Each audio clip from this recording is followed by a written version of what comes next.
My neighbor called the cops on me for no reason, so I gave them a real reason to come back. It started on a Tuesday morning when I was watering my herb garden. I'd been growing basil, rosemary, and mint in neat rows along my back fence. Nothing fancy, just something to keep my hands busy after losing my job. The plants were thriving in the late spring sun. That's when Karen from next door appeared at her kitchen window, phone pressed to her ear, gesturing wildly at my garden. 20 minutes later, 2 patrol cars pulled up. We got a call about suspicious activity, Officer Martinez said, looking embarrassed. Something about possible drug cultivation? I stared at him, then at Karen, who was now peering through her blinds. You mean my basil? I asked, pointing to the clearly labeled rows. The stuff you put on pizza? The officers walked through my garden, examining each plant. Officer Chen even took photos of my seed packets and plant markers. They apologized profusely before leaving, but the damage was done. My other neighbors had witnessed the whole spectacle. Karen doubled down over the next few weeks. She called the cops when I practiced guitar after 7 p.m., apparently violating some noise ordinance that didn't exist. They came out, measured the decibels, and found nothing. She reported my aggressive dog walking unleashed, except I didn't own a dog. She complained about my obviously stolen motorcycle, despite having the registration ready to show. Each time, the officers grew more irritated. Not with me, with her. This is the 4th false report this month, Martinez said during the motorcycle incident. We're starting to keep track.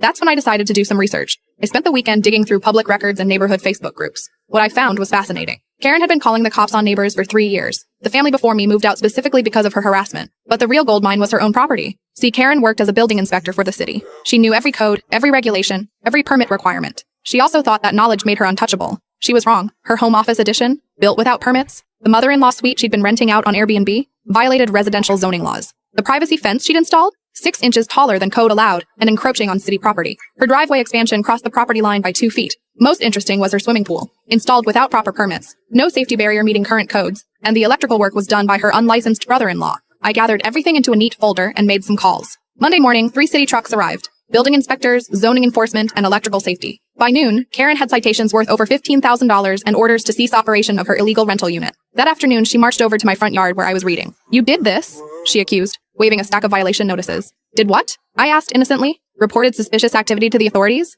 You taught me that was my civic duty. Her face turned purple. This is harassment. I smiled. No, this is what actual violations look like. Unlike my basil garden. She stomped back to her house. 20 minutes later, guess who showed up? Officer Martinez looked tired. She says you're harassing her now. Am I? I asked. I made some calls to city departments about code violations. Same way she called you about my legal gardening activities. She wants to file a report. Great, I said. While you're here, you might want to see this. I showed him the folder I'd prepared, documenting every false report she'd made against me. Dates, times, officer names, case numbers. Martinez whistled. This is comprehensive. 2 weeks later, Karen received a formal warning about filing false reports. Her Airbnb was shut down permanently. The pool violations required extensive reconstruction work. Karen hasn't called the cops on anyone since. She did install security cameras pointed at my yard, but they're angled wrong and mostly capture her own driveway. These days, I tend my expanded garden in peace. I've added tomatoes, peppers, and a small greenhouse. My basil is particularly robust this year. Sometimes justice smells like